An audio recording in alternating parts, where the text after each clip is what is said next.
Hello குட்டி squad. இந்த வருஷம் ஃபுட்பால் மேட்ச் வந்து ரொம்ப இன்ட்ரெஸ்டிங்காக போகுது. அதுக்கான காரணம் என்னன்னா, நிறைய பெஸ்ட் பிளேயர்ஸ்லாம் வந்து இதுதான் இந்த வருஷம் தான் லாஸ்ட் மேட்ச் அவங்களுக்கு. இந்த கிறிஸ்டியானோ ரொனால்டோ, மெஸ்ஸி, அப்புறம் லூக்கா, நேமர், இன்னும் ஒரு சில பேர்லாம் இருக்காங்க. அவங்களோட லாஸ்ட் மேட்ச், இவங்களோட லாஸ்ட் மேட்ச்ன்ற காரணத்தாலே வந்து நிறைய ஃபுட்பாலே பார்க்காதவங்களாம் ரொம்ப இன்ட்ரெஸ்ட் எடுத்து உட்காந்து பார்க்குறவங்களாம் இருக்காங்க. ஸோ சேம் இதே மாதிரி தான் லைஃப். எத்தனை நாள் வாழ போகிறேன்னு உனக்கு தெரியுமா? இல்லை நான் கேட்குறேன் உனக்கு தெரியுமா? தெரியாதானே.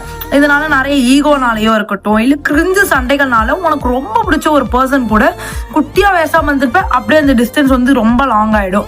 இல்லை ஒரு சிலர் கூட பேசணும்னு நினச்சே பேசாமலாம் விட்டுருப்பேன். அந்த மாதிரிலாம் லைஃப்பில் இருக்கும்ல. இப்போ நினச்சிக்கோ, சும்மா நினச்சிக்கோ, இன்னைக்கு தான் உன்னோட லாஸ்ட் டே. நினச்சிக்கோ, வேற எதுவும் இல்லை. இன்னைக்கு தான் உன்னோட லாஸ்ட் டே. நாளைக்கு காலையில் நம்ம தூங்கி எழுந்திருப்பான்னு கூட நம்மளுக்கே தெரியாது. அப்படி என்ன பண்ணுவேன்? லாஸ்ட் டேன்றப்ப உனக்கு யாரும் ரொம்ப பிடிக்குமோ அவங்க கிட்ட போய் பேசணும்னு கண்டிப்பாக நினைப்பேன் தானே. ஸோ அவங்க கிட்ட போய் டேரெக்டாக மெசேஜோ ஒரு காலோ இல்லை பார்த்தா பேசணும்னு ட்ரை பண்ணு.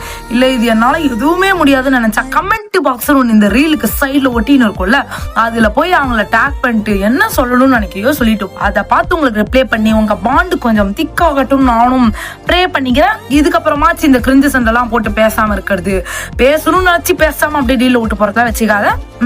டாடா, பை பை, ஃபாலோ பண்ணிக்கோ.